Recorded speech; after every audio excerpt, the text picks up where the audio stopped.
Good evening. It's 6 o'clock, February 8th, 2011. This meeting of Yountville Zoning and Design Review Board is called to order. I will note that all members are present and ask for unanimous consent to adopt the agenda as presented. Thank you. I've got that down so much that I'm not even paying attention. Thank you. Sandra, will you call the roll, please? Yes. Or should I just start from the top again? Wow. We're rusty tonight. Yes, we are. Member Durham. Member Gates. Here. Member Winterberg. Here. Vice Chair Anglin. Here. Chair Danes. Here, mostly. All right, right in the face. Shall we adopt the agenda as presented? Is there any objection? Yes. All right, we have no minutes. I see no members of the public and no consent items, so we will proceed directly to item 7.1. Sandra, pray, go ahead. I'll introduce our town manager, Steve Rogers, to introduce this ordinance and this item. It's a pleasure to be here, Commissioners, and tonight I want to share with you or introduce with you a discussion about some changes in modernization in the town's zoning and code enforcement arsenal, if you will. But before I go into some of the details, I also want to stress that the approach that the town takes is that we periodically review a lot of our ordinances, procedures, and policies to try to make sure they stay current, abreast of industry standards, legal challenges, and a variety of things. And one of the areas that we realized needed some modernization and update was a review of our code enforcement process and our ability to go in and abate a situation and potentially cost recovery, therefore. Now, having said all that, I also want to stress we're very fortunate in the town of Yountville. We do not have a lot of code enforcement situations, but we don't want to find ourselves in a situation when we're going down a path of an enforcement situation and we don't have the tools in the right framework to be effective. Where we are coming into today is that town, when we were evaluating, and we also realized that in our development of our process, we really didn't have an appeal process that was a logical process. We had a situation where staff would write something and then they would appeal it to Bob. Well, that puts planning staff appealing it to Bob. The public was kind of like, is that really a fair process? And then, so when we kind of were looking at this, we really decided that it was a great opportunity to also involve the Zoning and Design Review Board in an additional role where there'd be the capacity on a situation where if there was a matter that was not abated successfully, and I'm going to go through our process in some detail, then the order for abatement could come to the ZDRB in terms of an opportunity for a property owner, business owner to appeal the decision on the part of the town. And then that subsequent decision of yours would be appealable to the council. Having said that, I also want to start out by giving you an overview of the enforcement provision. We're dealing with what I would call step 3 in the proposed ordinance that you're seeing here. And the first 2 steps are all done on a level. First, our approach to code enforcement is applicant, property owner, business owner, education, and awareness. Some people may be doing something that they're simply not aware of, or they forgot, or their circumstances. So our first effort as always, is to reach out, inform them of the situation, and give them an opportunity to remedy it.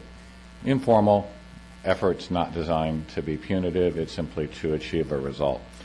And I also want to stress, when we talk about code enforcement violations, we're talking about a wide range. It could be one of the failure to comply with a conditional use permit process, and we can run a dual track depending on what the nature is subsequent to revocation of this conditional use permit. But in most cases, what we're really talking about are going to be property maintenance issues. In other words, a property owner has not maintained the property in accordance with either the agreed upon development standards, nuisance standards. A good hypothetical is, let's say there's a property's burned and the time period between when the insurance may come in and fix it or something, or it's an unsafe, uninhabitable situation.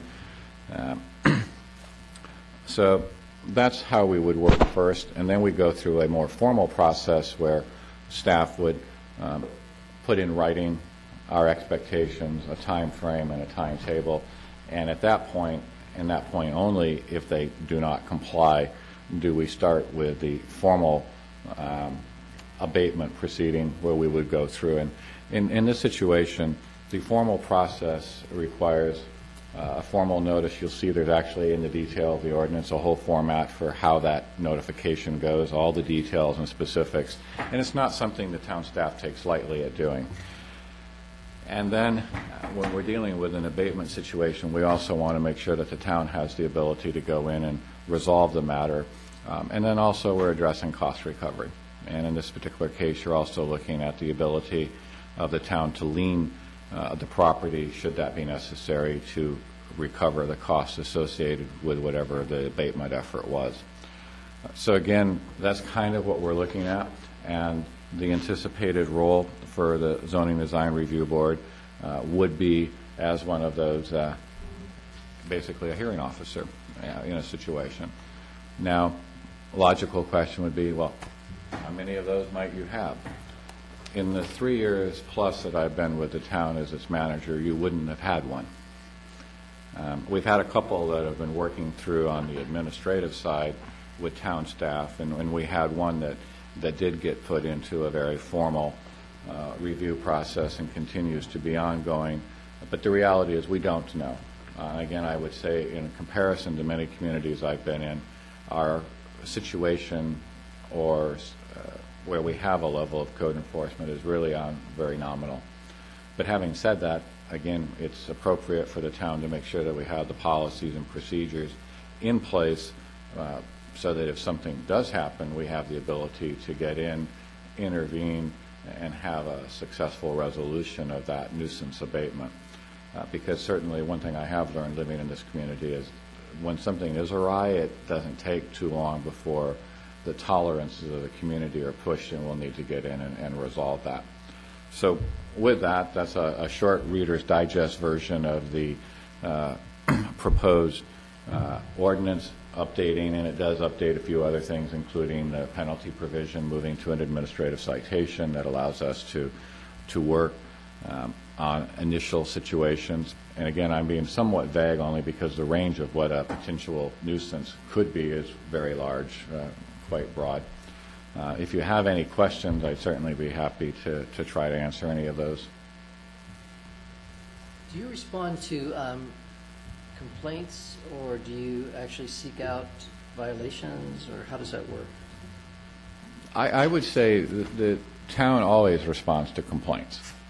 Now, and I also say, we've had some discussions at staff level. We also try to encourage awareness at the staff level, and if we see something, that we bring that in. And that includes more than just myself and the two planning staff. That includes some of our public works staff when they're out in the field.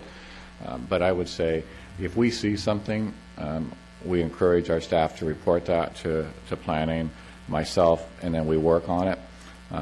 Often, I have to say, and I think it's a credit to the community, most people respond and resolve the situation once we either educate them, and in most cases we don't need to put it in writing. And there are a few that we do. And I should point out that the way this particular cost recovery is also established, it's designed to go retroactive. So in other words, if the person that is having the problem does not work with the staff to resolve it and doesn't work through those various intermediate processes, when we go for cost recovery, we will recover all of those initial, from the beginning all the way through. And I point that out only because, again, it really stresses that our efforts not to do that, to resolve it up front. But if a person's not working with the town, then it's not fair that the town residents as a whole, in our opinion, share in the cost of that. However, proactively, when we can do it at the upfront level, we won't. But that is in there just from an element to make sure you understand that we do reserve the right to go back. And it's a wide range of activities that sometimes we take direct action on. Of course, we're only here during the week, but a lot of it goes on during the weekend. Estate signs, sale signs go up, and real estate signs go up. Actually, most of the real estate sales community is adhering to our ordinance and putting just the one generic sign out and then additional signs within the neighborhood. We do any sign that's in the right-of-way, we pick up directly. We do that quite a bit when we're here. It happens on weekends, so that some of them go up for yard sales and whatnot that we aren't here to see. Building code violations get red tagged for working without a permit, and for doing work that is not in accordance with the approved plans, they get a correction notice. Tree cutting, same deal. I stop a lot when I hear saws going, ask them what they're doing. Sometimes they were issued a tree permit that was so long ago I forgot it was issued, but they did have a permit. And trimming does not require a permit, so there's occasions where we get calls. They're in the backyard cutting, that's all the neighbor knows, and we get a call. They're cutting trees down, so go out there, and it's a trimming situation. They're not cutting the tree down, they're trimming it. That happens. But I think the types of problems that this ordinance is directed towards are these kind of chronic, ongoing, can't be quickly resolved types of violations. And right now, it's a flat fee of $100 for a violation? That's what we have in our current ordinance, and that's not effective, and that's why we're also looking at going to an administrative citation, which will be a 100, 300, 500 as proposed, and then it also allows us to move in, depending on what the nature is, right into additional cost recovery and abatement. And again, the daily fines for violation, and I will assess that. So if somebody continues to do something, that's a clarification in our structure. It doesn't, just because they're writing that check does not mean they're not going to be subject to what other abatement cost and proceedings were. So I will say it's a modernization in our current enforcement arsenal.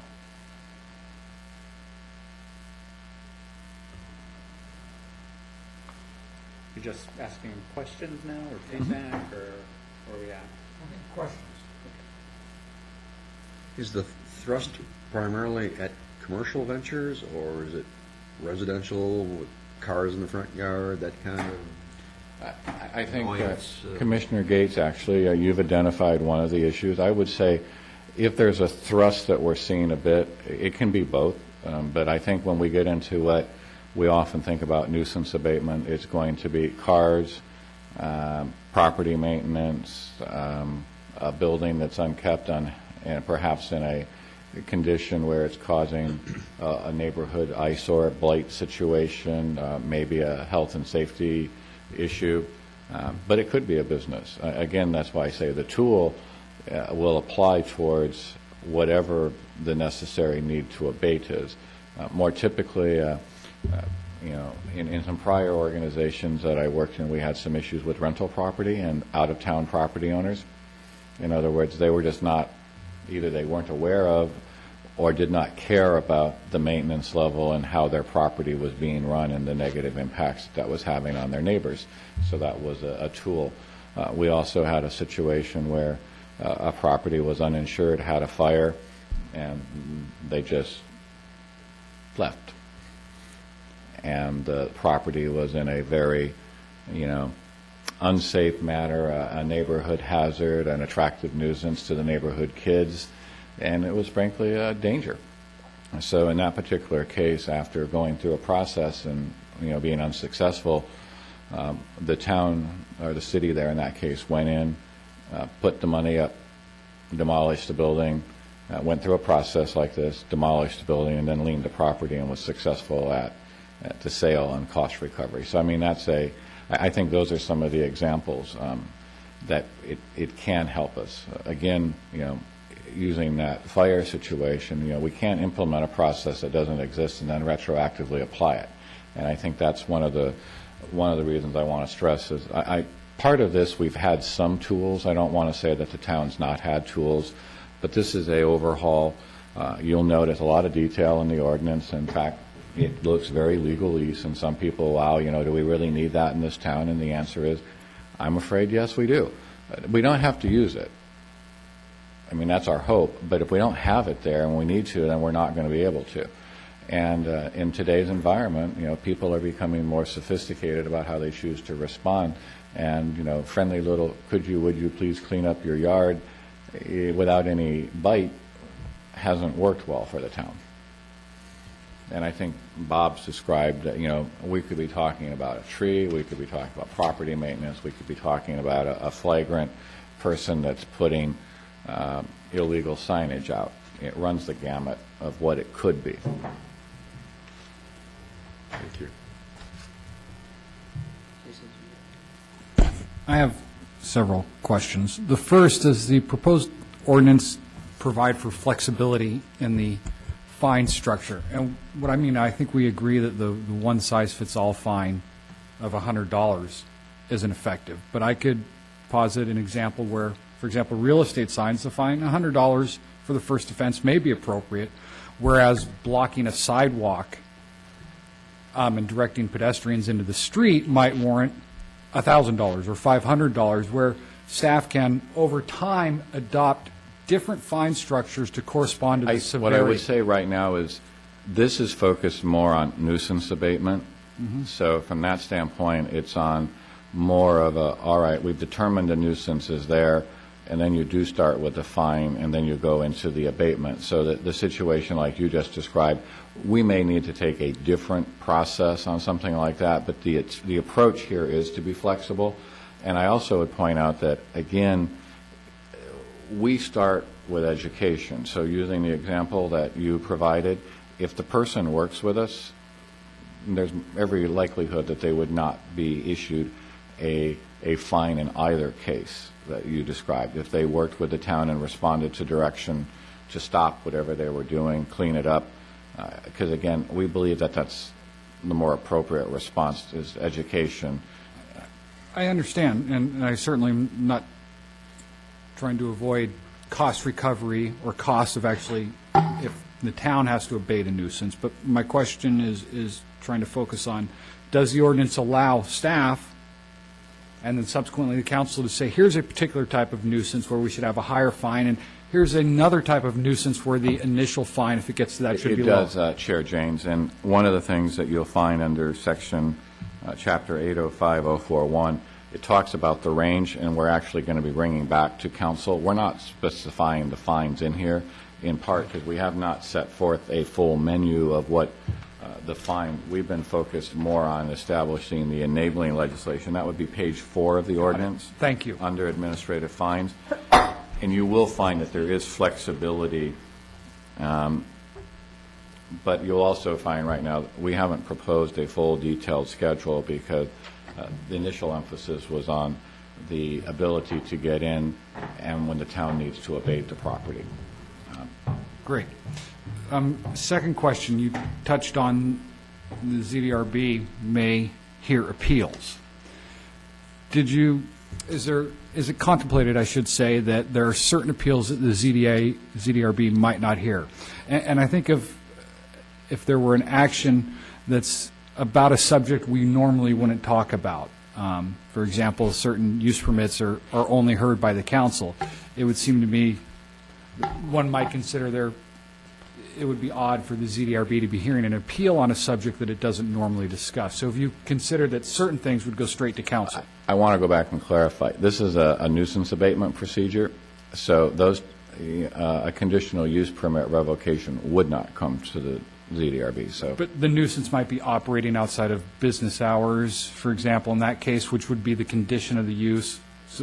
There's two different, like I say here, we have two different processes, that the tool bag, and the more appropriate tool on that particular case, again, depending on the factual situation, may actually be where the town says, we're going to we're going to schedule your permit, your conditional use permit for revocation and put you for a hearing back before the town council.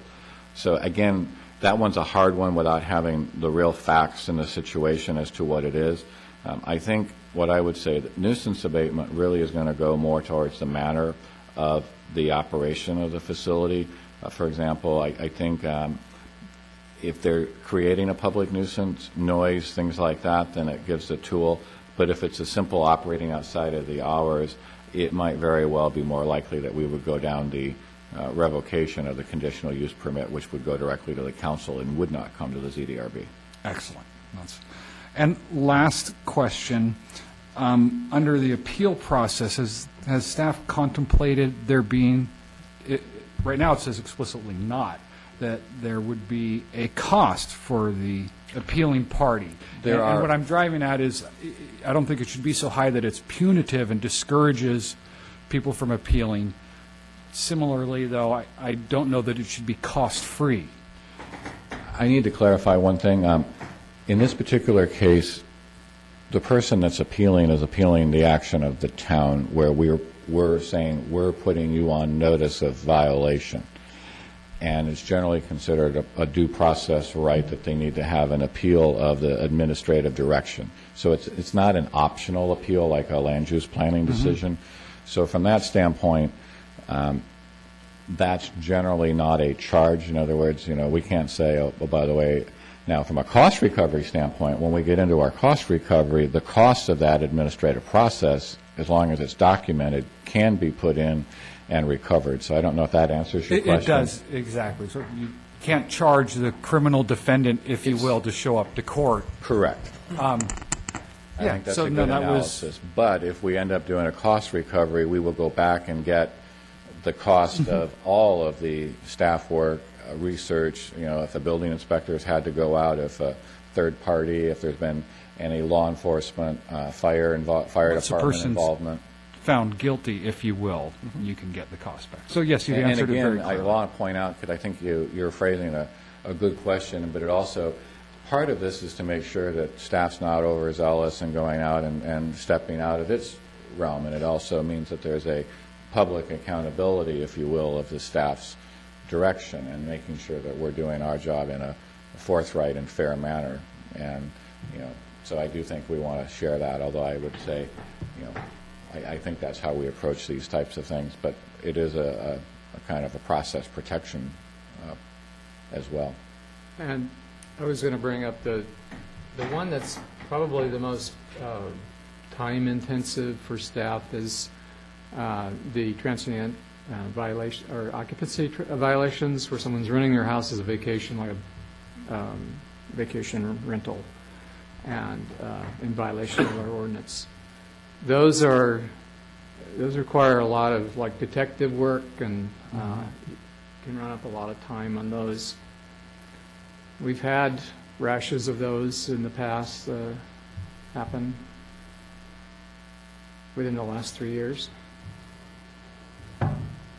I want to follow up on that, because there was one on Ivy Court, and I think that the town took them to court.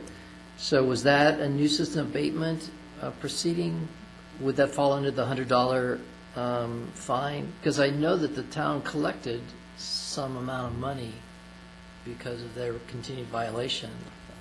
Actually, in that particular case, there's a dual track again. So the first thing would be violation. Zoning doesn't allow it. You're in violation. Boom. Add. But it wasn't under the nuisance. We process that under a violation of the zone. The violation, and then we also use some other subtleties to show that they hadn't properly documented what they were doing in cost recovery. This process gives us, again, this tool could be used for that. The one that you're describing there has some ramifications, because quite often if a person is violating the 30-day provision, they probably may, and I'm not going to suggest it all the time, but they may have a little failure to share some information with the state of California and the Internal Revenue Service, and there's some other things that make the matter, escalate it fairly quickly in terms of how some of their complications associated with it. And again, I think what we're really trying to stress is giving ourselves some tool bags to some better tools in the tool bag when we have some of those issues. And there are some different tools that we were able to use rather effectively in that. And of course, in some of those cases, we also had them on notice as telling us that they weren't doing that when we had pretty good information to the other. I just have one more question, then I won't say anything else. But following up on Jason's discussion, so the ZDRB could be the body that someone could appeal a ruling by the staff if they didn't feel it was fair. And so, let's say they came and made a compelling argument to us.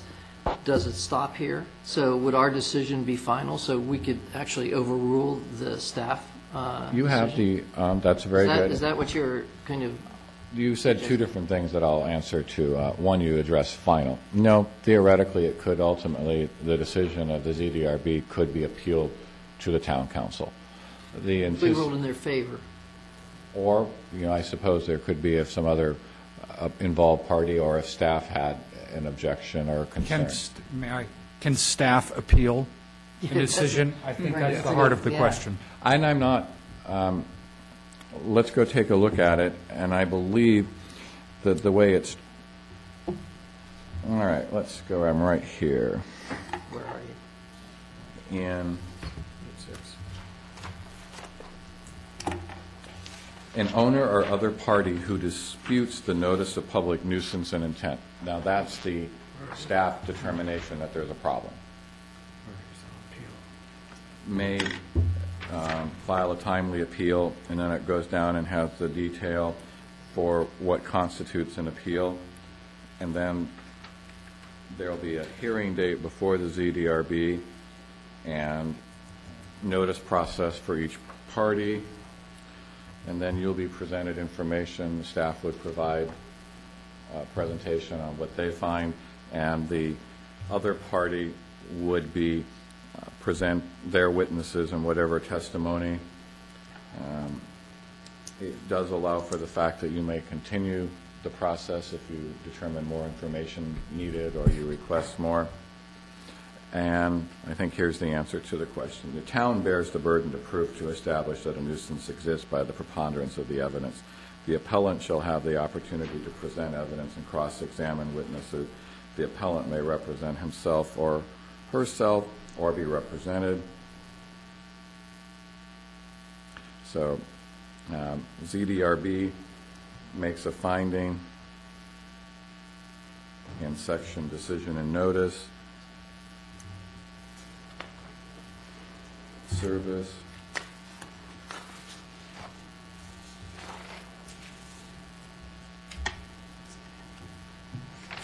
No, staff cannot appeal. So the final decision could be made here.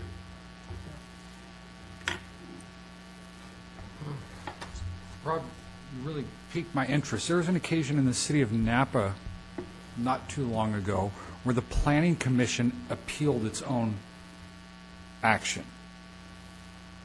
And that, I remember that struck me as very odd, but they felt they were compelled to make a particular decision based upon, the regulations or the ordinance, but they disliked making that decision so much. They felt it was the only ethical decision to make, but they went ahead and appealed their own decision.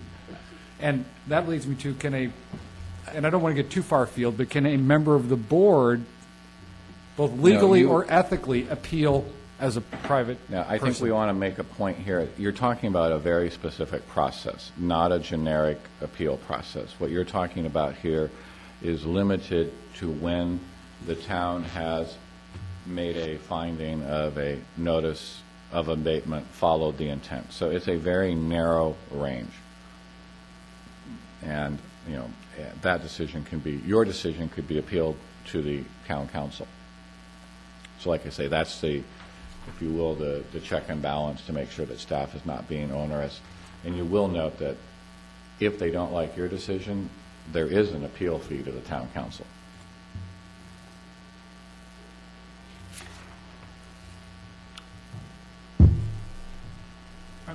And I may be focusing on this because it's so abstract, but It it's is, very and I think interesting.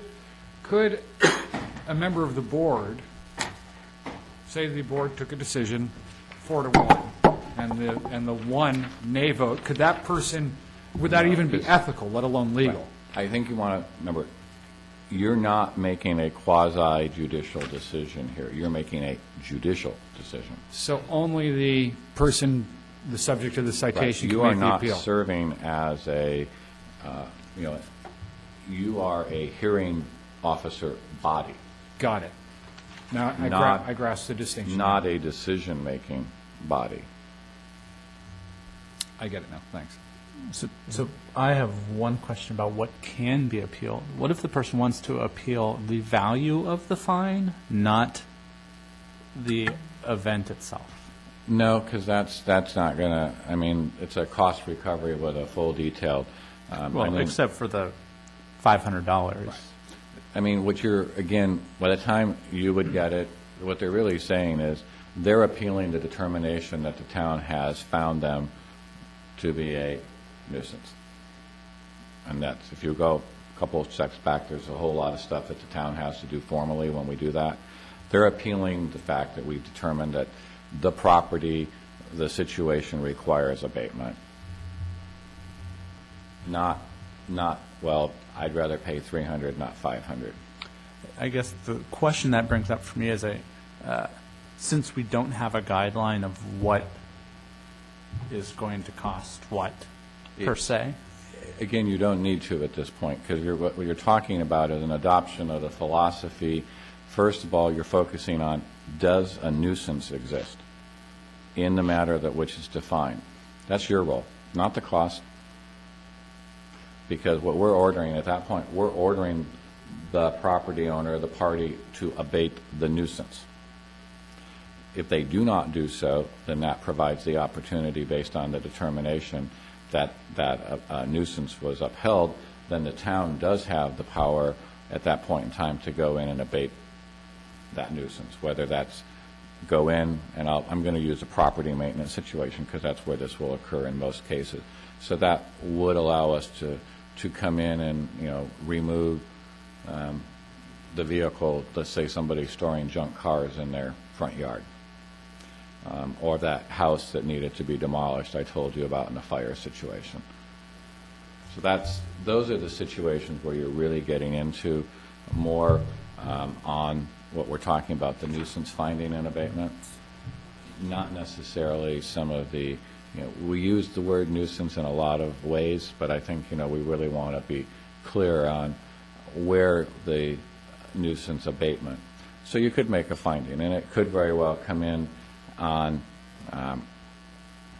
if somebody continues to operate their business. A conditional use permit, I'm going to say you're going to find that that's going to come down a path for revocation, not so much come down this way. You really need to think of this much more in a property maintenance manner.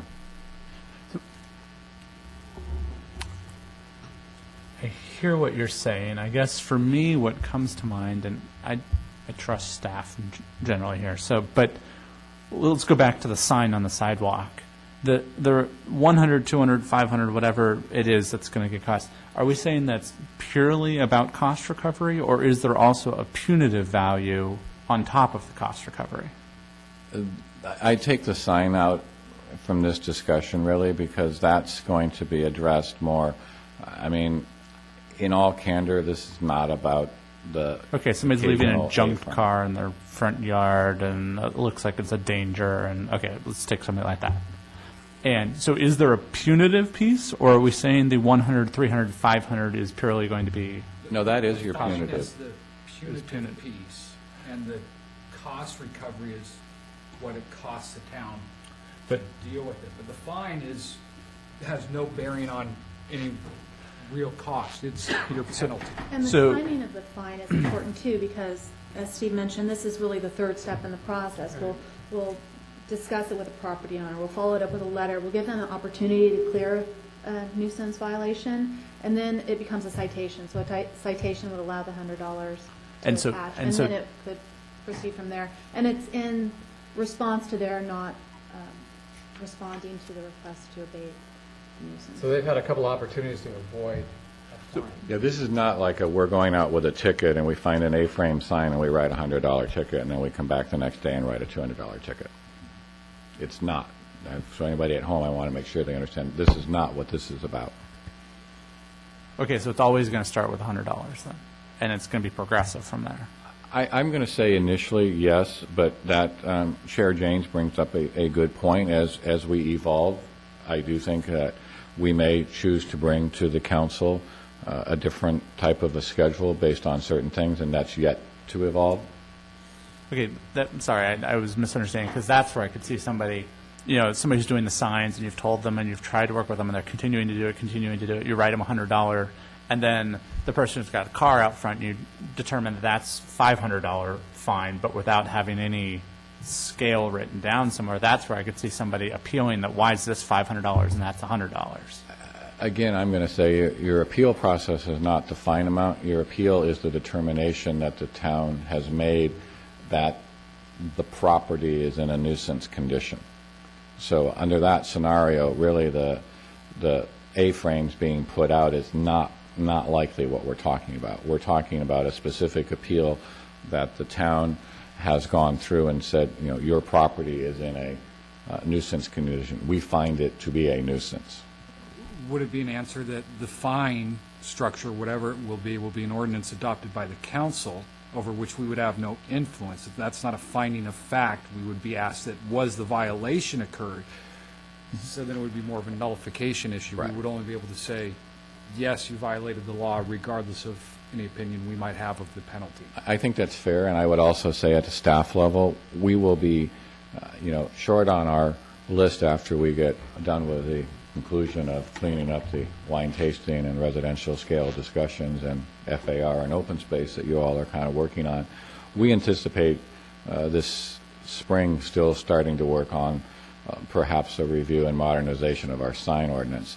And it may very well be that we come up with a recommendation for a very specific type of a fine structure. Again, I think Chair Janes identified, well, one size does not fit all, and it may very well be that we have a different structure. And while some people may call that a nuisance, I would put it in a different category than what this particular ordinance is addressing. This is really property related. So what I'm hearing is that someone cannot appeal the fine. They can appeal the citation that the staff has given. Is that correct? Correct. What they're appealing is the determination. There's a process that staff has to go through, and we serve the property owner or renter or both, as the case may be, that they're found to be a nuisance. Some violations are self-evident. If they've got articles strewn all over their front yard, to take pictures every day, dated, and that's self-evident that violation is occurring. The transient rentals, they'll deny they're doing it, and it's a catch-me-if-you-can situation. It's not self-evident that that's going on, and that's when you got to do a lot of detective work and actually maybe book a room over there. They get on these websites, vacation rental. But that's the evidence that you bring to the table That's correct. when you give them the citation. Right, and that's what they would be going to one of these hearings for, that they are wanting us to lay our cards on the table and establish our case of what we have that says they're in violation. Because they may be going into the hearing thinking they're good, that we don't have anything. Never caught him. All right. It's more than making a determination that a nuisance exists, though, based on the fact. Once you determine that a nuisance is there based on reservations that were made or visual observations regarding trash in an unkept yard, then an order is made to abate that nuisance, and it may be removable of a vehicle by a certain date. And so it's a very specific action, I think, that their interest would be in appealing. And also the evidence would be very concrete in a situation like that. Yeah, and I think if you turn to page 9, it's section 8.05, 1.40, issuance of public nuisance and intent to abate. That's the formal process that the party would be appealing. And this particular section identifies the provision for that, and it requires very specifically that the town establish the various provisions, a description of the nuisance conditions, a reference to the law describing or prohibiting the condition, a brief description of the required corrective actions. I mean, often we tell them what they need to do. That's what we're seeking. What are we seeking? You know, in some cases it could be you need to do X or you need to stop Y. And then a time period with which to do it, and a statement of the available right of appeal subject to this, and then that determination that we at the town level would make is what they would appeal to you. And then you are it's a evidentiary process where you would hear from both sides and then make a determination as to whether to sustain. I could also see a situation where you may sustain but modify certain parts, depending on what that is. There's, in some cases with the rentals, if you give them a notice, they'll admit they've done it and stop. That's probably more common than the other. There's others that are philosophically opposed to the ordinance, that I've got a right to rent my property kind of people. And they're going to not believe that until they go through this process.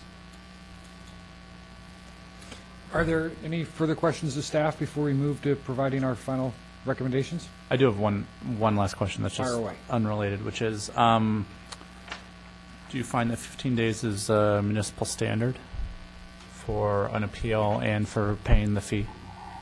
Are we within? Yeah, that seems like a short period of time versus 30 days to me. Well, again, I'm going to stress this is not the beginning of the process.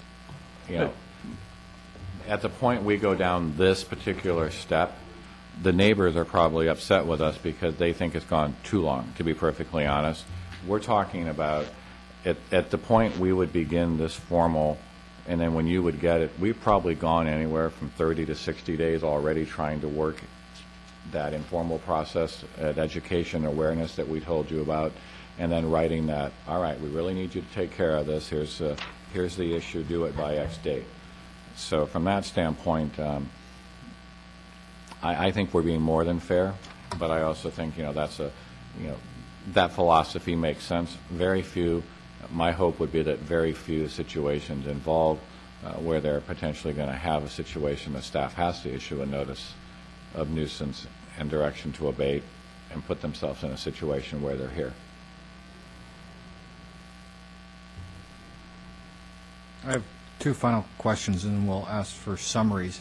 Can you require the appellant to post, if you will, a bond? Say the fine was $500 and the cost recovery was $2,000, and say, as part of Section 805-170, the content of appeal, that person must post, if you will, a bond for the cost of the fine and the cost of the abatement to discourage frivolous appeals.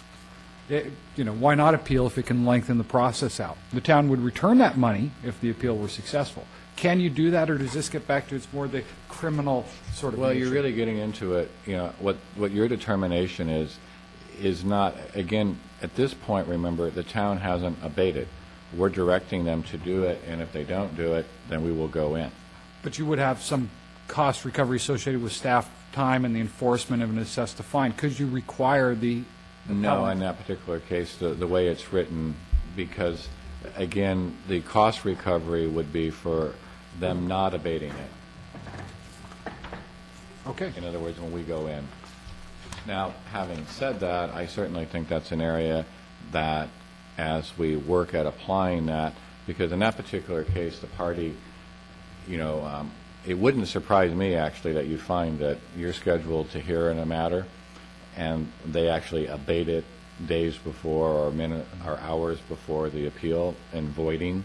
I think you'd find that outcome more likely, because in most cases they're not going to want to put a bond up or a security against what the town may do.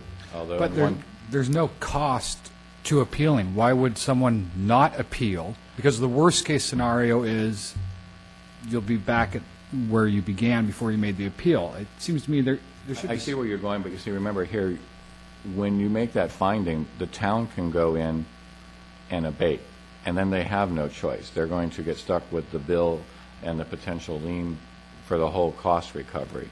So now, it could very well be that somebody comes up and, let's say we have a property owner that can't do it, so they're willing to pay the town, and then we put a security deposit. So my mind was going, and I think there may be a way to address part of what you're doing, but that would actually require an acquiescence on the part of the person going through that says, all right, I'll post that, and then the town goes in and abates it and uses that security as the instrument for cost recovery.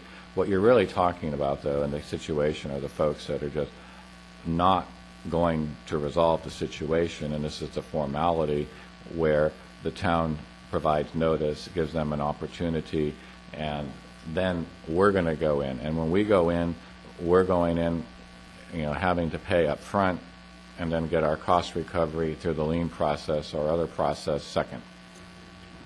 Okay. My final question, and thank you all for your patience. Can you assure me my wife won't seek to have me declared as a nuisance? I don't think you meet the requirements as a property condition. Okay. Sometimes I feel like chattel. And I do, in all fairness, though, I think that's why using the term nuisance, and we have to really transition this one back more to a property nuisance abatement situation, and it relates to the property and not just other conditions. Like your wife. Who'd like to summarize their... There's one more thing, in my mind, to answer Jason's question, I think everybody's entitled to due process, and so, the next step in something like this is due process, and an appeal is part of due process, and so they should have that, even if they have not very strong grounds to stand on, but they at least in their mind believe that they could present it in a way that it may change what's happening. And I think Vice Chair England, actually, the way the structure is, there's actually it is a double due process, because first it's the due process that somebody, you all are going to look at what staff's doing to make sure that there's a check and balance on how we're doing it. And secondly, they can appeal the decision that you all make to the town council. And of course, each of these steps becomes a further, documentation and becomes part of the legislative or judicial record, if you will, if it goes forward. Seems fair. And I do want to close just by simply saying this really is a proactive step at modernizing and updating our ordinances, and not that we have a large situation, but as an illustration, this is a similar tool to what a lot of communities that are faced with an increase in foreclosed homes and people abandoning property, and these are the tools that they're using effectively with some of those financial institutions in order to keep those properties at a minimum standard in the community. Who'd like to begin with summarizing any recommendations? I can start mine. It'll be really brief. I think it's great. I've been fully in support of this for a while. I like the direction it's going. I think you guys put in a lot of work. It looks good. I'm still going to come down to that 15 days. I understand it's a process, but I also understand we're doing a process with people who might be remote homeowners. And 15 days, calendar days, not even business days, means 2 weeks, a little bit more than 2 weeks. And I really think it would be more fair to extend that somewhat, and that's really my only feedback. Otherwise, it's great. My only comment is that it's an appropriate update of what you need to enforce what is becoming more prevalent in other communities, and so I think what we had before isn't appropriate now, and I think this is a good response to it. So I think it's a well-written document. I don't really have any problems at all with it. I agree. It's a lot of work went into it, and looks good and timely. Yes, appropriate. Encourage you to proceed, and encourage you to include a variated fine structure that relates to the nature of the ordinance, and limit any appeals heard by the ZDRB to subjects that we might relate to something we might hear in the normal course of events. And I also think this reflects some of our ongoing discussion about, how do we utilize to the town's best interest the talents that exist in the Zoning Design Review Board, and work on roles and responsibilities that can help with a relationship. There's a relation to this issue to what you guys all addressed, but I also think you all, in some of your earlier discussion, also candidly brought up a concern that we not put you guys in a situation, or the body, I should say, in a situation where it may be inappropriate to hear certain matters that you've already made a determination on. So I think those are some good discussions for us as well when we look at where the future may bring us with additional workload activity or ideas for ZDRD. Thank you, Steve. Shall we proceed to 7.2? So as you know, the topic of wine tasting has been discussed before the ZDRB and at council on several occasions. The most recent round of stops has focused on definitions to define the wine tasting use most specifically. When it came before the ZDRB, there was some opinion that we should make the definitions more general and have alcohol-related uses and non-alcohol-related uses. And when we took it to council, there was a thought that maybe we should link the ABC license types to the different uses. And there was one or more members that wanted to broaden the number of definitions and be more specific. Be more specific as to the elements of different uses. So when I go through these, you'll see those. Staff may propose and will bring up the concept, at least, that some of these definitions where we've become very specific could be consolidated into fewer definitions. But before you, we have proposed each of these, and it's wine tasting room, wine shop, wine tasting bar, nightclub, 2 restaurant definitions, a mobile food vendor definition, and adding a definition for special events, since that wasn't specifically defined and was refined during the use permit process. So with a wine tasting room, the primary element is really this retail marketing and education of wines. In order to sell wines, it's helpful to do wine tastings, and the council has always believed that a wine tasting is a 1 or 2 ounce pour. So it's a limited quantity of wine to taste and sample and educate the consumer on which bottles or cases they want to buy, retail being the primary component. We know that wine tasting rooms also want to include a food element. The council has struggled with this because of the number of restaurants in town and the desire to protect those restaurants. So what we've come up with is that a wine tasting room can include a food and wine pairing, but where this is an accessory use to the retail and the wine tasting. And the council's been clear that there should be no on-site food preparation, so that's why we're including that as part of the definition. And then approval is required from environmental management.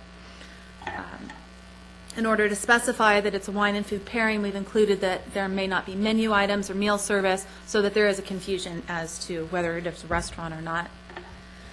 In keeping with the council's direction that we attach an ABC license type, we're providing that a wine tasting room must possess a type 02 license. And a type 02 license is what would apply to a winery's primary facility where the wine is being made, and a duplicate 02 would apply here in town to an off-site tasting room. We have only the duplicate 02s in town since we don't have any wineries. And examples of wine tasting rooms in town are both multiple and single source wineries. Masonry is an example of one of those joint tasting rooms. All of the others really are a single source winery, including Summerston that has 3 different labels under their winery, but it's still a single source winery. So wine shop is a definition that is very similar to wine tasting room. It is a commercial business for the retail sales of wine, and they also use this wine tasting component to sell wine. And so it may be possible for these 2 definitions to be blended into one, because from a planning perspective, they really have the same impacts. It's a retail business with wine tasting. Although a wine shop under ABC licenses may possess 3 different licenses, most being a package store, but one being a bar, which really is above and beyond what a O2 tasting room is, so which may justify keeping them as 2 separate definitions. The only remaining example of a wine shop in town is Grosinger, since V Wine Cellar transitioned to a wine bar. Which brings us to wine tasting bar, and I've included definitions for wine tasting bar and bar as separate definitions, but this is based on the ABC license, and again, they could be combined. But this provides that a wine tasting room that sells wine in quantities greater than a 2-ounce pour would be a wine tasting bar under a Type 02 license. And we don't currently have any of those in town. All wine tasting rooms are limiting the size of the pour. Our proposed definition for bar is a business where alcoholic beverages are sold for on-site consumption and which are not part of a larger restaurant.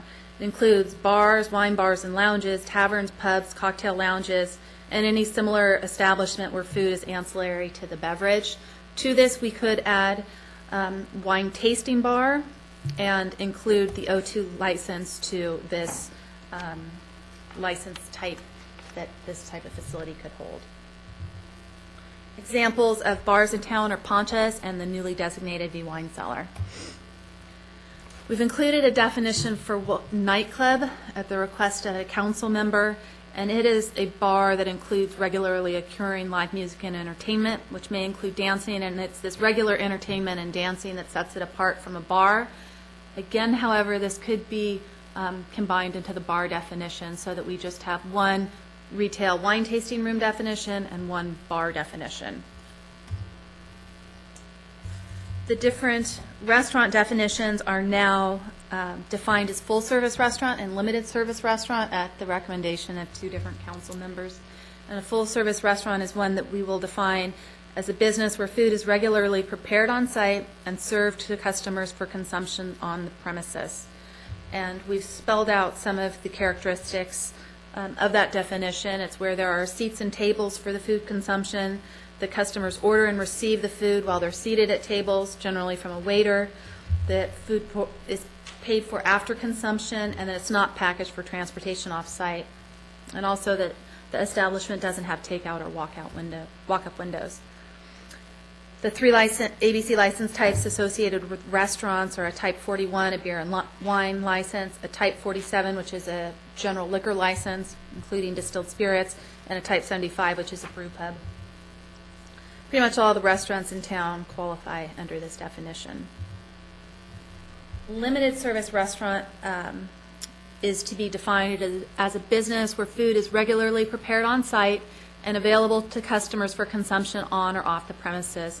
We created this definition to distinguish the sort of secondary food service businesses because we're making an effort to clearly define each of the different food service uses. And this is a business where customers predominantly order and receive food from a walk-up counter, where food is paid for at the time it is ordered, that food is served in disposable containers or packaged for transportation off-site, and it may possess a Type 41 license, and that's a beer and wine license, of which Napa Style is an example. And examples of this restaurant would be Napa Style or Yountville Deli.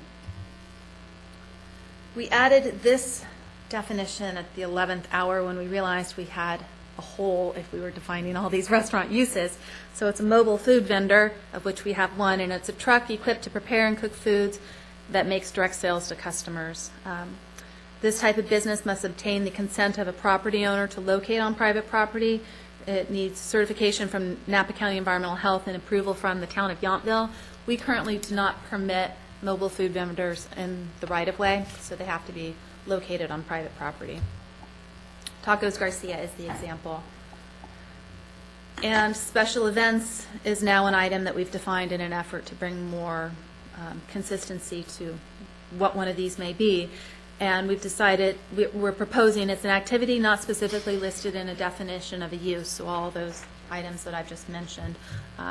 Mainly wine tasting or retail use rather than a restaurant, because restaurants typically hold special events and special dinners, and that's within their primary use. The second item, that it is an accessory use secondary to the primary use, and these require specific approval as to the frequency, number, size, scope, location, and type. I want to make a comment on the retail diversity policy because that will apply to some or all of these uses.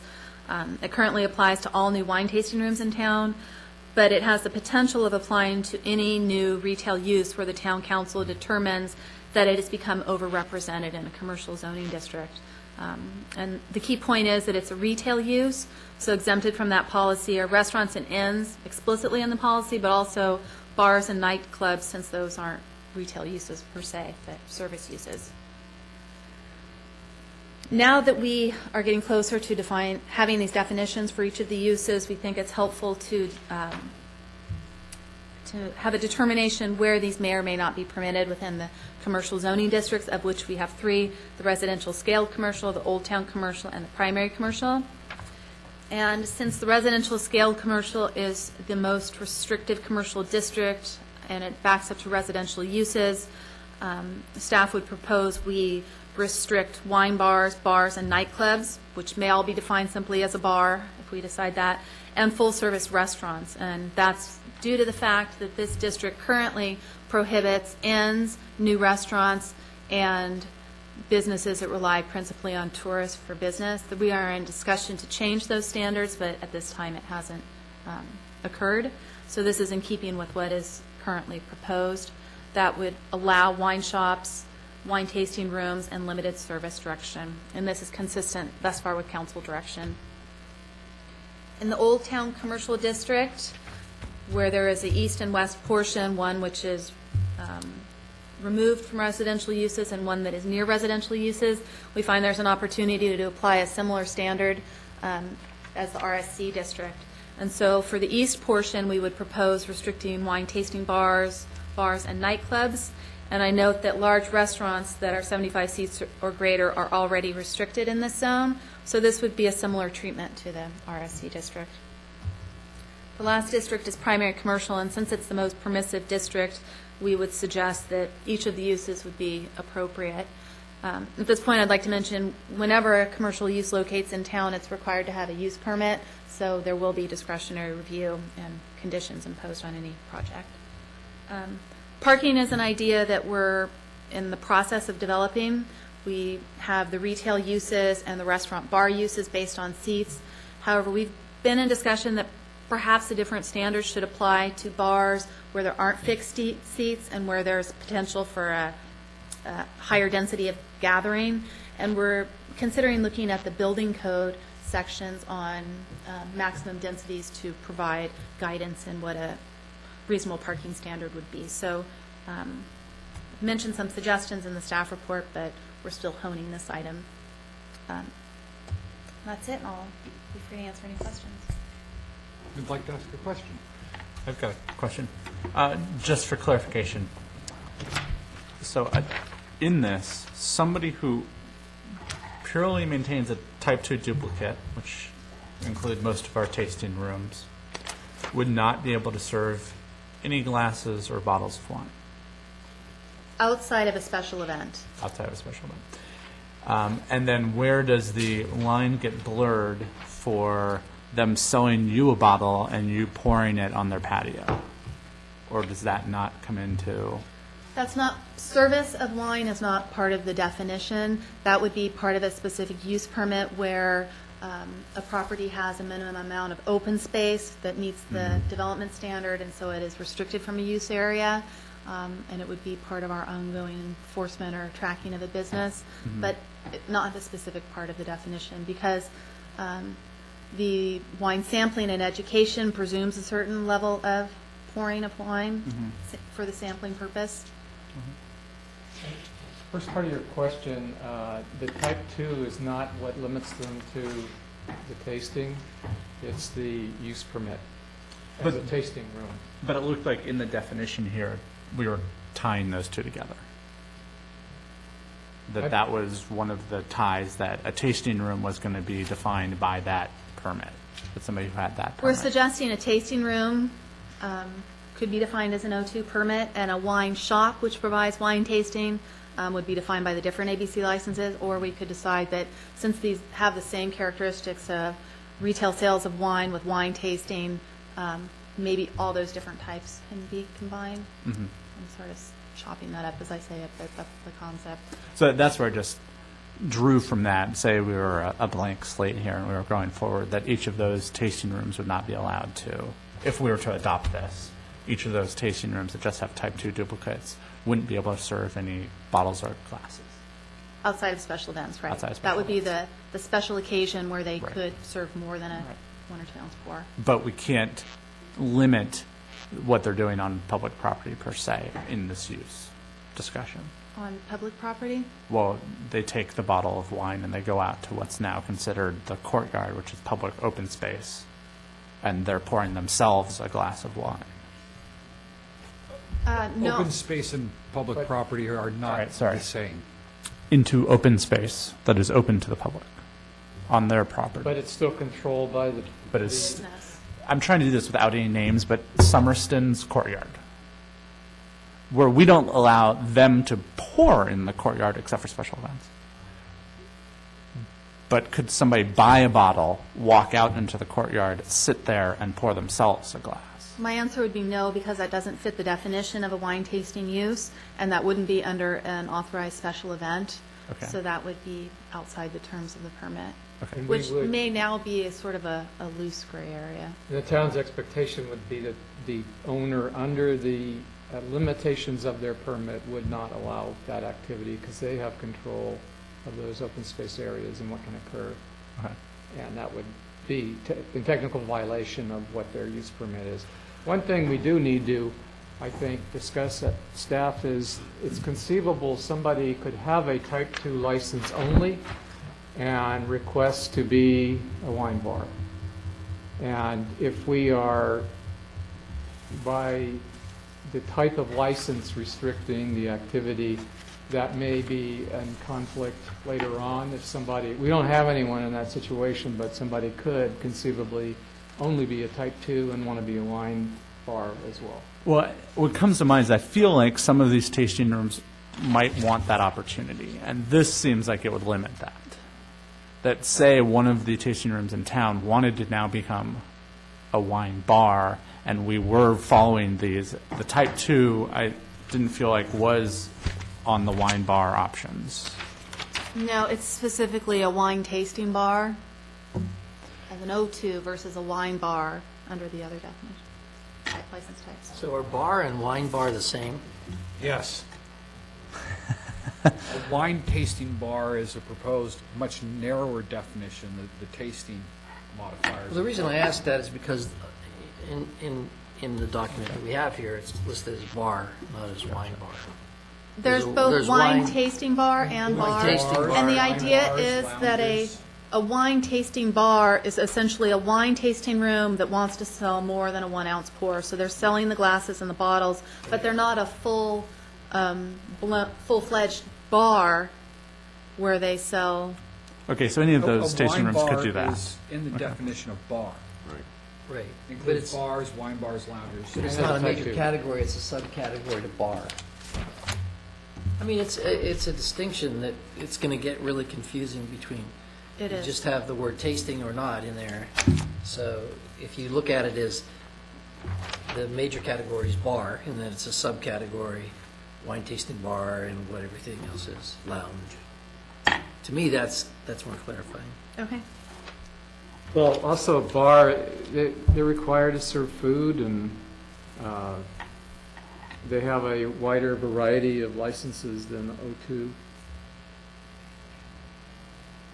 The O2, the problem cropped up when they were just remote tasting rooms from the winery facility, and duplicate licenses, and when the state allowed the bottles and glasses in those types, we had already permitted a number of O2s that were strictly tasting rooms. So it's conceivable that somebody could want to be a wine tasting bar more than the tasting pour, but without all the food. Does the state trump, I remember that when that came into effect, and it was in conflict with what the town had. So does the state law trump what the town's, We still have local control. And Okay. that was my opener. It's the use permit that keeps it a tasting room, not the type 2 license. Type 2 could be more expensive under the state law right, if you're just reading ABC allowances. right. Okay. You can be more restrictive, but not more permissive. Well, we can also be in line with the allowance that the state allowed more, we could go to that extent, and that's the tasting bar, wine tasting bar. By not more, more by more permissive, than do you some mean what? What's more permissive than a bottle of wine? Well, they could have liquor. Dancing. If they wanted to have liquor, sure, we're fine with that. No, we can't do that. Right. Equal or more restrictive, But we can't be but more it permissive. cannot be more permissive. Right. You can't Right. allow the Yeah. O2 license to sell shots of whiskey. Yeah. But you can circumscribe what the O2 That, license is about. you're correct in that, yes. So just wine tasting bar and wine bar are the same thing. They're just two different terms in here, or are we separating them out? See, that's, Wine tasting is a tasting pour, and a They're wine different. tasting bar is same license, but. it's more than 2 ounces. My question right? isn't That's wine the tasting room, but what about wine tasting bar and wine bar? More than a tasting pour and a wine tasting bar. Because on one tasting bar here, it says a wine tasting room that allows on-site consumption of wine in quantities greater than a 2-ounce pour. Right. That's under the definition of wine tasting bar. Mhm. So what's the difference between that and a wine bar? That a wine tasting bar is otherwise restricted by an O2 license, where a wine bar has a broader scope of privileges under ABC. So it's really tied to the ABC license rather than the Alrighty. use. And that's what I was getting at, when perhaps it makes sense to combine these, because from a planning perspective on what the impacts are, is a wine tasting bar really any different than a wine Wine bar? Correct me on And it this, maybe could be. Sandra, the bar, the wine bar would, operating under the same bar definition as punches or whatever, you have to have food available, right, at the time for a bar. Some level of snack food rather than meal service. Where in a because- wine tasting room bar, you don't have to have anything, any food. You're just serving glasses more than 2 ounces of wine. But that's really something very specific to ABC and how they regulate each of the uses, so I don't know that we have to worry about that so much. Other than that, it's another distinction between a wine tasting bar and a wine bar. Yes, correct. Gotcha. So the distinction boils down to ABC type, license type. So I have more questions. Can we move on from that? Okay. I think it's interesting, and maybe you'll be able to give feedback, that all of us mentioned that we weren't totally jazzed about retail diversity, and that was the one thing that didn't get touched at all. And I realized I was here at the city council, the town council meeting. They thought it was working out splendidly. So is that why we see no change or touch to that portion? Essentially, yes. Yeah. They've indicated that they're happy with the way that policy is working. And your comments were noted to the council, Yeah. or the ZDRB is not yours, per se.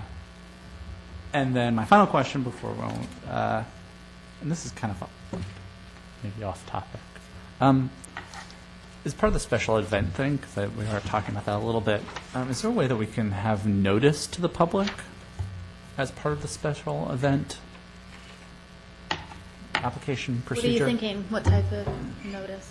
Well, it really does impact residents. I'm thinking in the A Old mailed Town area. notice? Yeah, in the Old Town area specifically. If you take any of those wineries and they want to do a special event, they don't have the parking for that. So the parking ends up overflowing into the community, and then the community gets impacted.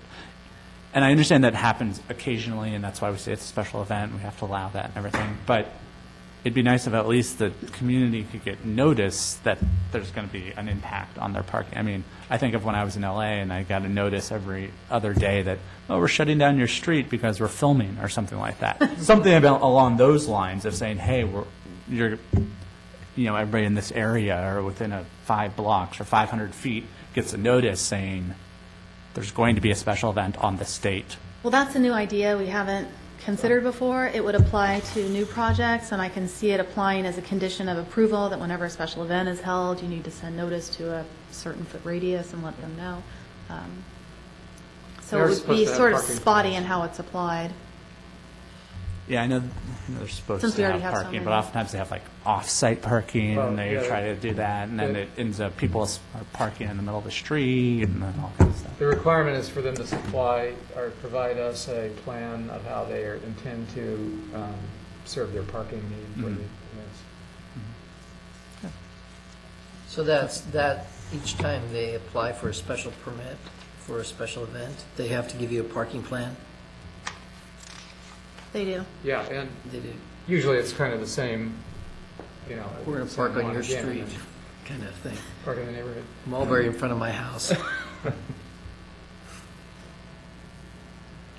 Well, the idea there is we're trying to contain the impacts Pardon me. to some acceptable level and not. No, I in understand. front I of your mean, house. you're bringing it to their consciousness, they have to think about it.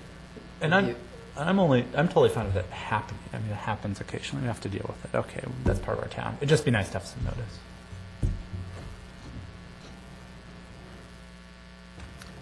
So the special events, are we talking about weddings, things like that? Are they, is it part of the conditional use permit when these get, whether they can have a special event, or can anybody have a special event? What's, Well, for the wine tasting rooms in particular, Yes, they, yes. at the time of use permit, let's make the distinction between special events otherwise outside of this wine tasting discussion. There's nonprofits, Focus and whatnot that Sure. hold special events, and they get what's also confusingly called a special event permit themselves, that's for that event.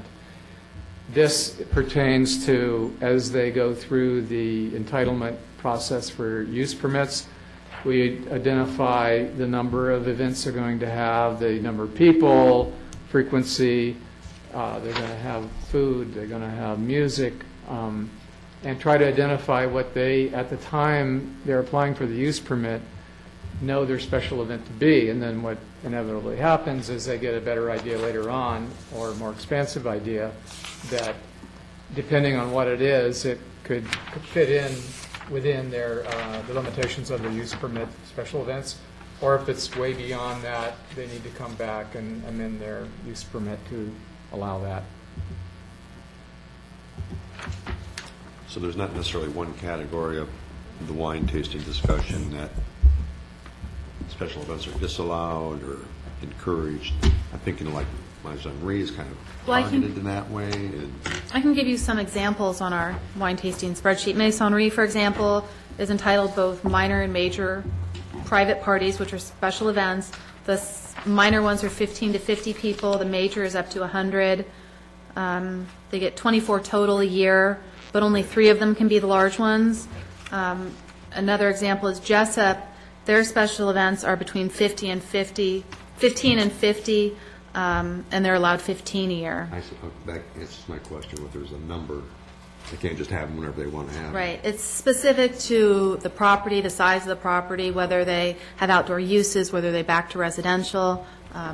Also based on what they've represented that they want to do, but we found that always isn't the best. Thank you. And the Measuring typical, point. yeah, and the typical, getting back to the parking thing, when they notify us on this date, we intend to have a special event, and this is how, there's going to be X number of people we expect to attend, and this is how we propose to handle the parking. Gotcha. Yeah, parking is common on here, so are noise limits, whether tents are permitted, a number of different items How associated food's with going to it. be handled. And You might have presented that once before, but I didn't.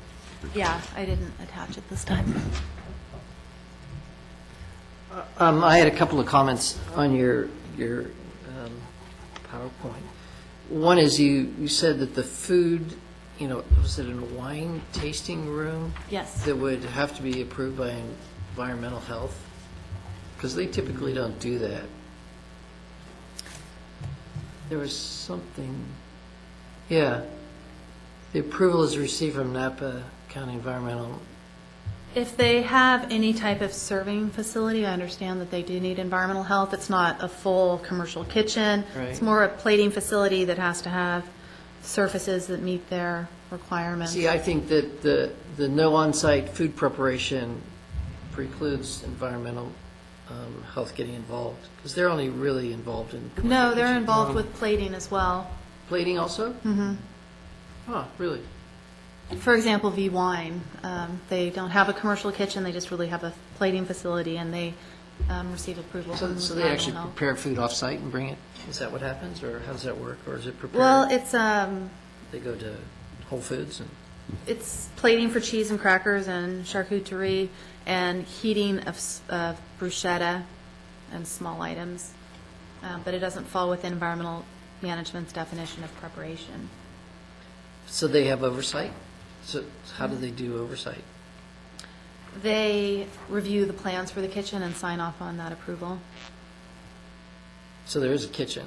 there's a Plating prep- facility, there's- whatever one would yeah, call it. It's whatever. not a commercial kitchen, but it's where food is dealt with, Huh, didn't know that. that's being served to the public. And then the other thing, I'm trying to make a distinction between V Market Cellars and Grosinger. The wine Or cellar V Wine Cellars, here they are, 5 Marketplace. and Grosinger. Yeah. And Grosinger, okay. Yeah, so Grosinger sells wines, various wines. I mean, they're a real bottle shop, essentially. Right. But isn't the V? They both have, Because they have- what would be a wine shop license from ABC, so they can sell those different bottles. That's what they're into, selling bottles and cases. Under ABC, they're entitled to conduct wine tastings, but they can't operate as a bar by selling bottles or glasses. So what V Wine wanted to do was to operate as a bar, to sell, have that leisurely environment where people could enjoy wine in addition to buying it. And that's what distinguishes the two businesses. They're distinguished on what the town has allowed them to do, rather than what their ABC license would permit them to do. Okay. So the V Wines, whoever they are, you can buy a bottle of Italian wine and sit there at a table and open it and drink it. Is that Yes. okay? So it's not limited to the people that they're representing for the pouring or anything like that. It's a bottle shop, Yeah. essentially. They're both bottle shops and have that Type 42 license, Okay.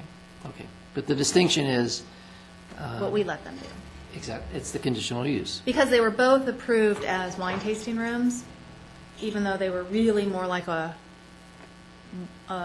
wine shop or a bottle shop. So then their license allowed them to be something more than a wine tasting room. And then you condition whatever they did. And we restricted them to be in a wine tasting room. Got it, okay. And perhaps wine tasting room wasn't the best definition for what they do, because they really were more about selling bottles, and they had Right. many different manufacturers represented, versus a tasting room, which is most often their own winery at an off-site location. Although Masonry is an example of one that, while not being a bottle shop, is offering many different wineries' product. And do they sell bottles of wine that can be consumed in their courtyard in the back? Let me check. No, I think. No, they are wine tasting only, but they are unusual in that they are permitted alcohol service in the outdoor area, so they can conduct wine tasting outside. They should have one of their staff members educating clientele at a table and pouring wine tasting size pours. But it's limited to 1 or 2 ounces.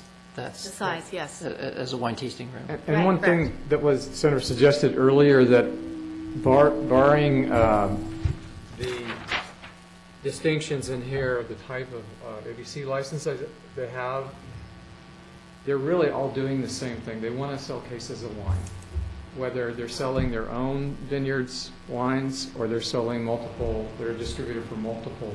They want people to come in, taste the wine, and buy a case of wine, regardless of whether Right. it's from theirs winery or another winery. The licenses are different, and I say this because if you wanted to try to streamline these definitions and bunch them, cluster them together where possible, that may be one opportunity to get those two together and then make the distinction on the ABC licenses within some parenthetic statement within the definition. Otherwise, they're really, from a planning standpoint, in terms of parking generation and the activity that goes on, they can both have special events. They're really doing the same thing. Yeah. So, see, I think that Summerston's kind of unique in the way that they do have an interior courtyard, which is part of the public space in that they were conditioned to provide. But they can't serve wine as Masonry can, for instance, in the courtyard. Exactly. So- And they asked for relief from that standard when we held our workshop. They would like to use their courtyard and their rooftop terrace for a formal service of wine tasting, but that would designate it as a use area and throw the property out of balance with the FAR and the open I space. see. And the difference is that in Maison Marie, that is space provided by them that has no conditioning on it. Right, and part of the challenge to this is kind of coming forward in what appears to be, and it is, a uniform set of definitions that apply to different situations. And what's really happened is there's a multiplicity of different takes on this that have been approved on that matrix on a case-by-case basis at the preference. That's the way the council wanted to move forward on it. So it's kind of everyone's unique and individualized, and they're not all fitting into uniform definitions necessarily. It often has to do with their space allowances, whether they have an outdoor area, they could have a special event, or outdoor seating, or not. It's really unique to the situation. And maybe it's appropriate. I mean, it is appropriate because you're conditioning it based on what's been approved, like what happened at Summerston. That's public space, and so you're saying you can't serve in that public space unless you have a compelling reason why you can't. You should change that. Essentially, that's what you're saying. Under the current definition, as we look at open space and FAR, yeah, that's an issue. Because that open space was meant to be available to everyone in the community when that was granted. And I think there's going to be more discussion at the council level on that topic of what is the public interest there, what's the planning impacts from people being there drinking ounce pours, 1 and 2 ounce pours, or drinking a glass of wine. Is there necessarily a difference in impact?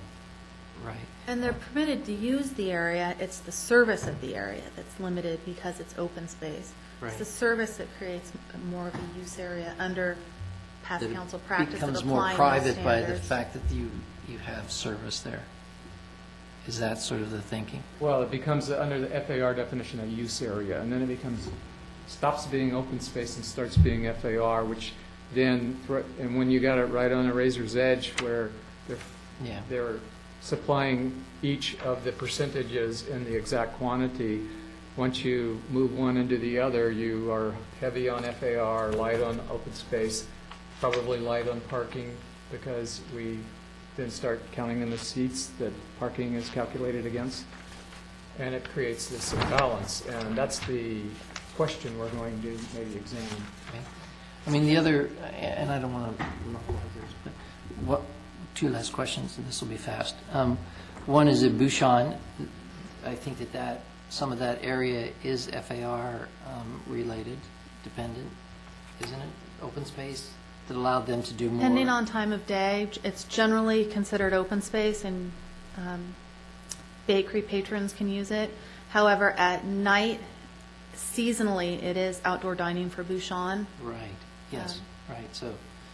So, I mean, couldn't Summerston use the same argument for their space, that you could use it some portion of the day as open space and some portion of the day as wine tasting?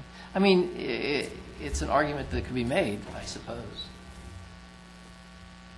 Because if we allow it in one place where you can take a portion of the day and it's private and a portion of the day it's public, I would think that could be applied to some place like Summerston too. Yes, you can see how difficult a standard No, it is. and it's hard. It's a really hard thing, and I think you've been quite good at clarifying a really difficult kind of thing. I mean, it's coming to some clarity right now. The last thing is the taco truck parking requirement. I think you'll never have another taco truck in town if you require 5 spaces per truck. Ponchos can't get that. I think the only place that could really do that would be KD, where they have excessive parking. Where? They're the new restaurant. R&D? Oh, Yeah. Well, and those spaces are dedicated to that center Yeah. otherwise. But what I'm saying essentially You're right, it is essentially there will rules not be out. a taco truck that can be allowed Not if we likely. require that. You could put one in V. Hmm? Put one in V Marketplace. They've got extra ones.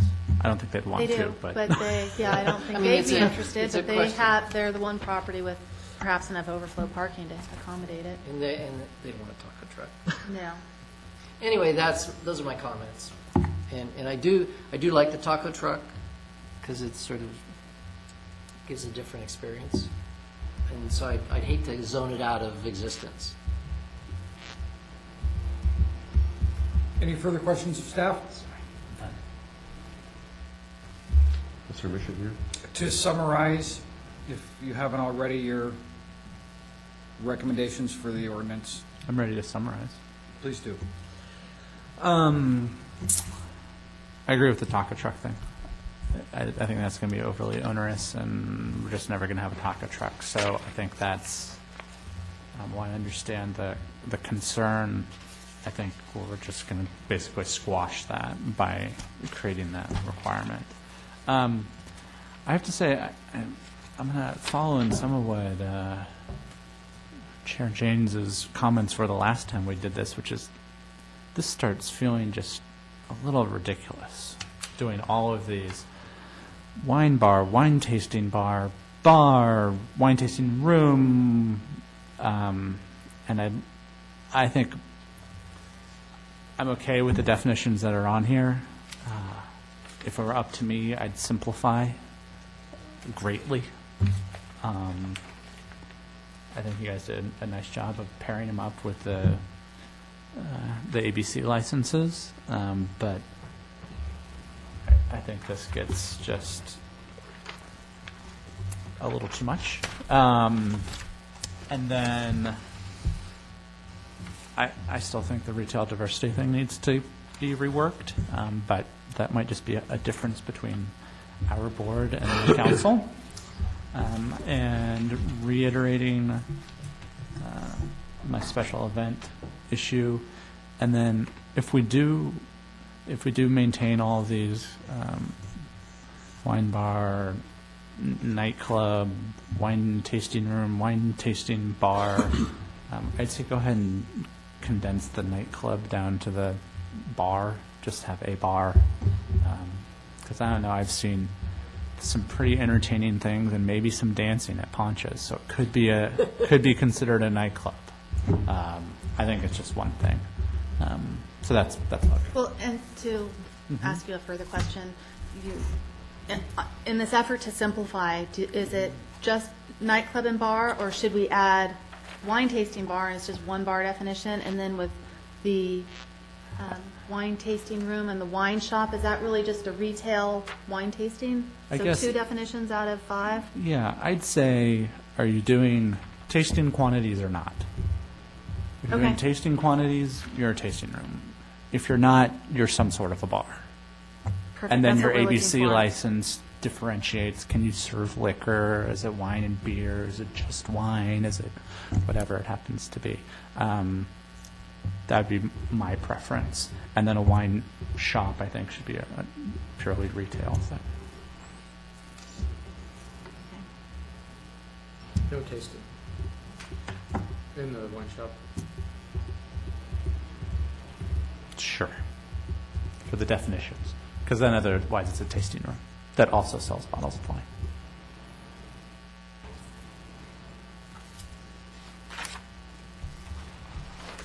Mr. Gates?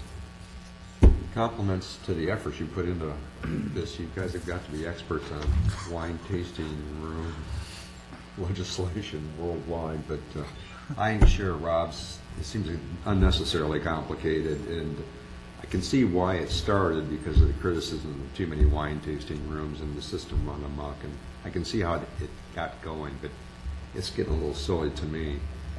Not to belittle your hard work to try to fine-tune these definitions.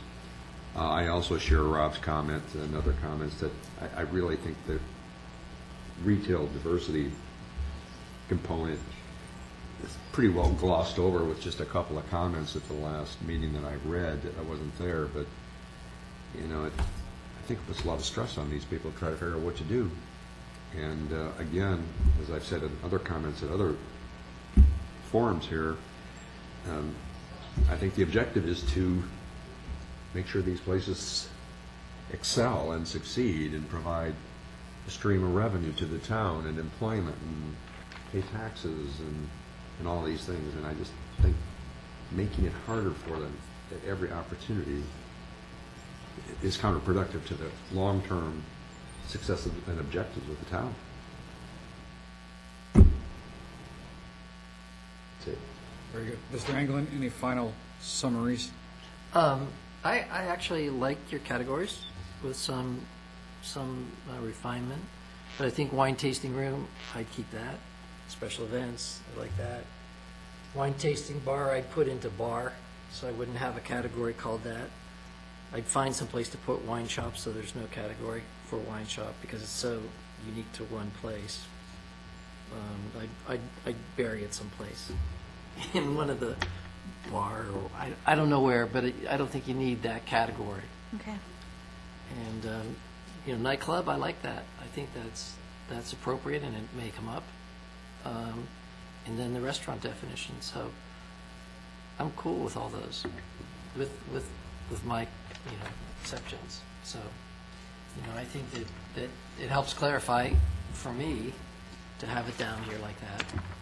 And my only kind of gray area is the wine shop and wine tasting going down in the bar. I'm good with that. Okay.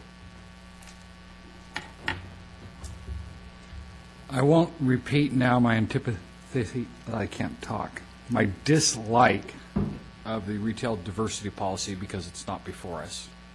Notice I get to mention it while pretending I'm not mentioning it. Nor will I spend much time heartily agreeing with Mr. Wennerberg that special events should include a public notice procedure, because that neither is before us. With those things not said, but said, I will say heartily, really, really well done. I don't think I agree, I know I don't agree with everything here, but I don't think it would be possible to do a more thorough job and still have something that has a chance of being widely supported enough to pass. And I think it does give enough flexibility moving forward to accommodate other applications. So really well done, and were you asking me to vote on it, I would approve it, even with my minor reservations today. So really well done.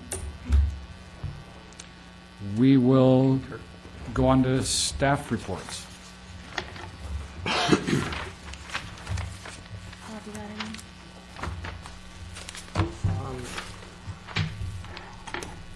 Let's see, it's been a while since, and I will keep this very short. Everybody's aware that it's been announced that VITA is not going to proceed as a project. Gordon's is, under Frank Altamira, going to proceed as under the approved plans as a restaurant. R&D Kitchen, we have the plans in for the building permit, so they'll be in plan check, and I expect some demolition will be happening within this quarter, I guess, of the year. Yes. When they were here talking to us about their ideas, they were so sure they were going to have the gas station open by the end of November. I haven't seen a lick of work going on with that deal. Was that tied up with the permitting process, or why did they even bring it up if they weren't going to do it? They plan on doing it, but they have voiced their immediate concern in getting R&D up and running before they do the gas station. Which is the reverse of what they said when they were here. What's the deal with the gas station? It's just the pumps. Well, they have grander ideas for what the building They want a might nicer consist of, and gas what station, uses wine they might tasting. have. Wine tasting Drive-through plus, wine definitely. That's a cheap shot, but it's still pretty fun. He's not so out of line. Really? So, and we've let them know. service? Yeah. It's not consumed on the property. You can drink it as you drive down Washington Street. You can go over to the park. So Yeah, because the they whole- have other ideas for the property, it's not easy just to set up the wine without the other component. They want to do it as a comprehensive business. I guess a verbal slap on the wrist. It really bugs me when people come before us and they say one thing and turn around, and obviously their intent is something entirely different. Tell us what we want to hear and they get out. Well, Yeah. we don't So- know if that was their intent Their then, intent is- but we often get that where applicants just change their mind of all the time. You guys have seen what's happened with Hotel Yountville. Yeah. It's an evolution for them as well in their business plan, and priorities get shifted and new ideas come up for them.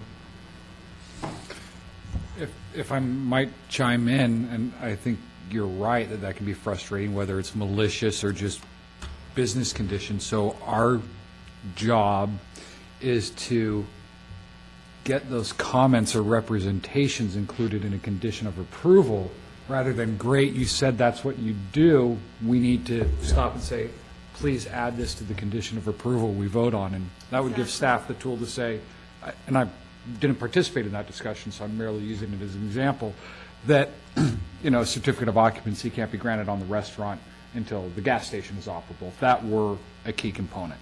And again, I merely use that as an example. I didn't participate in the discussion. Sure would generate a lot of So goodwill with the proceed- town if they could open that gas station. Procedurally, we can do a better job to say, great, thanks for saying that, we're going to add that to a COA. Good idea. And then, And Gordon's is just going to be a restaurant? yes, No wine tasting? well, they were always a wine No, bar. I mean, no, seriously, I heard that they were going to be kind of a wine. They were wine tasting before. Oh, It was actually, their official title was Gordon's Cafe and Wine Bar. I knew they had the wine in the back. and- Are they a wine bar or a wine tasting Wine bar? bar's not wine tasting. Okay.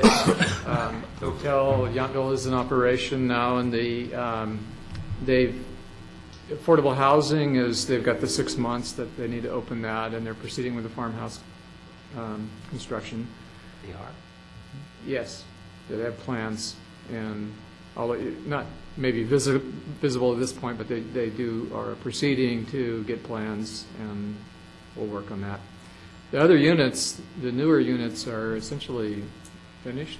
They need landscaping, of course, and some other site improvements, but it's really down in the farmhouse. Let's see. And then you won't give them a certificate of occupancy until they finish the farmhouse, is that correct? Or are they on Or- separate paths? They have the certificate for the inn. They need to complete the housing 6 months after. Do you mean the other housing? The housing and the farmhouse, are they Yeah, tied well, together? we'll see where they're at. If they're very close, that's maybe negotiable. But we do want them under the 6 month. If they wanted to open the other stuff earlier, perhaps, than the 6 month cutoff, that's negotiable. And I don't see what purposes maybe served by holding back on that. But they do have to finish all of the housing by 6 months. And they're pursuing that. They're advertising to fill the newly built units while they finish the farmhouse. Well, I mean, I think it's good if they won't renege on the farmhouse part of it, and I guess. They're in active plan review, and they're probably at their final So they're review of the going plans forward. and almost ready to pull it. It's had quite a few rounds between engineering and architect. That's about all I can. Well, there's one other project, the one at McGrath's garage. The guy bought the property. Have you seen anything on that No, yet? not yet. So back to our conditions. I thought there was a condition attached to the Bottega thing, was there not? That they needed to, Oh, within a yes. certain period of time, upgrade their landscaping and provide a new entrance? They have 6 months to do that, and we've been in discussions with them because they've changed their minds. Oh, interesting. Although they have a great landscape architect on board, planning a new entry between the elevator shaft and the new condenser to widen that, redo the landscaping, and make it more of a grand entrance. They have signage they'll be proposing, so that'll come back before you, because it was specifically conditioned that the new entry be 20 to 30 feet north of the elevator shaft. We actually think it's going to work as well, if not better, because of the visibility from the street in that location. It just clearly needs to be really cleaned up and have a focus on that as an entry, so. So they're 2 months in? I don't know exactly. Talking about conditions for approval. It came up in a discussion before the town council about the housing component that's been part of increased FARs like Summerston. And someone made a comment about Jessup's where that housing unit was supposed to be low-income housing. And they made some comment about, well, it's not even used as housing, and I don't even care.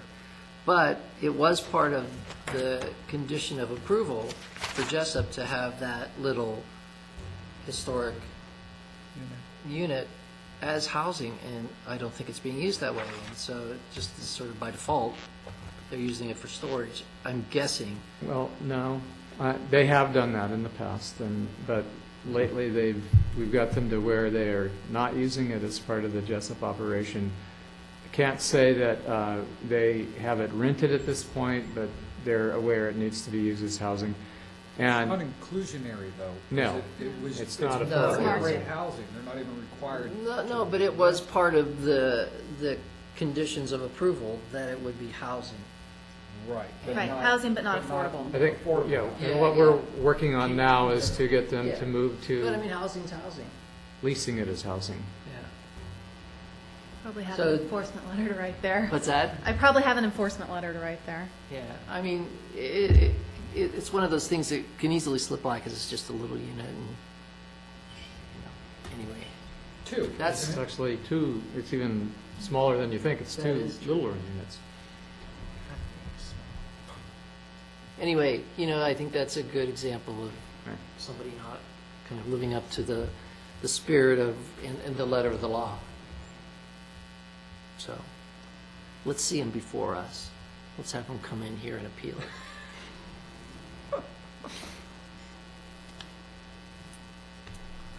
Okay, I'm done. Mr. Bates, anything to add? I have nothing to add. Unanimously Move to consent to adjourn. Good night, everybody. We vote? You want to just vote on something? We can just vote on Yeah, I want to something vote on for you. something. I vote to adjourn.